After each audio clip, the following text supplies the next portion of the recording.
The Mirror of Courage, a journey through fear.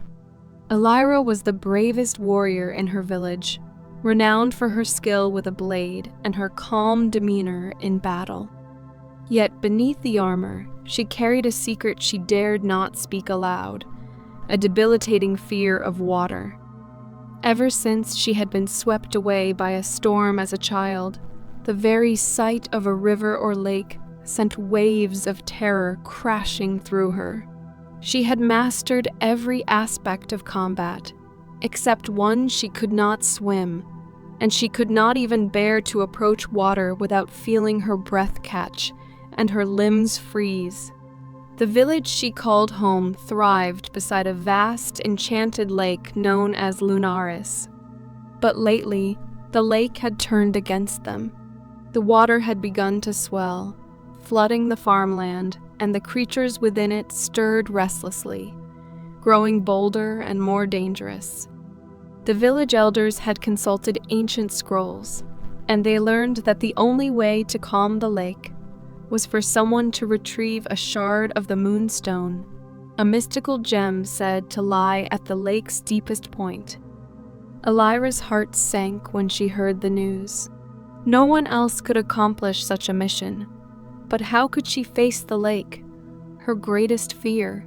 The following night, as the village council discussed the grim fate awaiting them if they could not stop the rising waters, Elyra slipped out into the moonlit forest, her feet taking her instinctively to the shore of Lunaris.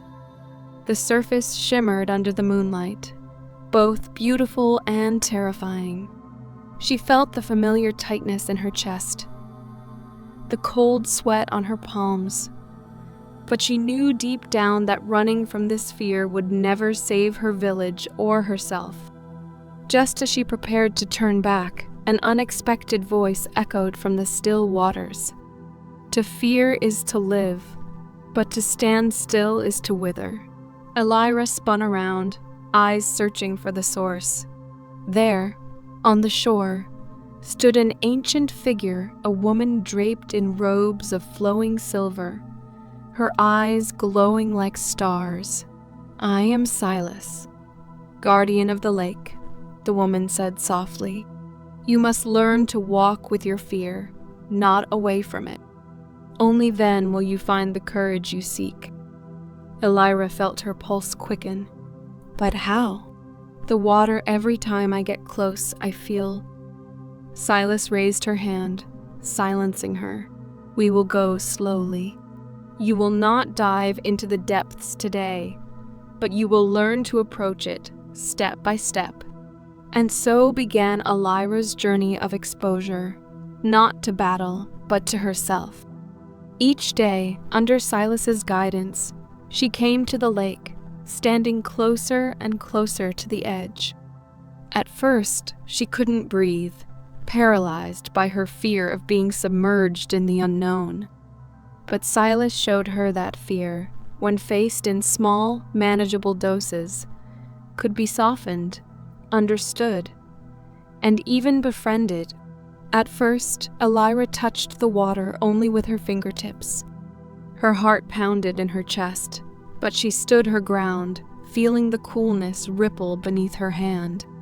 The next day, she waded in up to her knees, trembling but unbroken.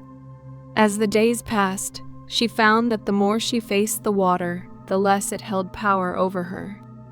Silas taught her how to feel the fear, but not let it rule her. Each step into the water was accompanied by a breath, a grounding in her body, a reminder that she was safe. And with each day, Elyra grew stronger, not in her swordsmanship or battle skills, but in her ability to meet fear head-on. Weeks later, Elyra stood on the shore once again, this time without trembling. The time had come. She would dive into the lake's depths and retrieve the moonstone.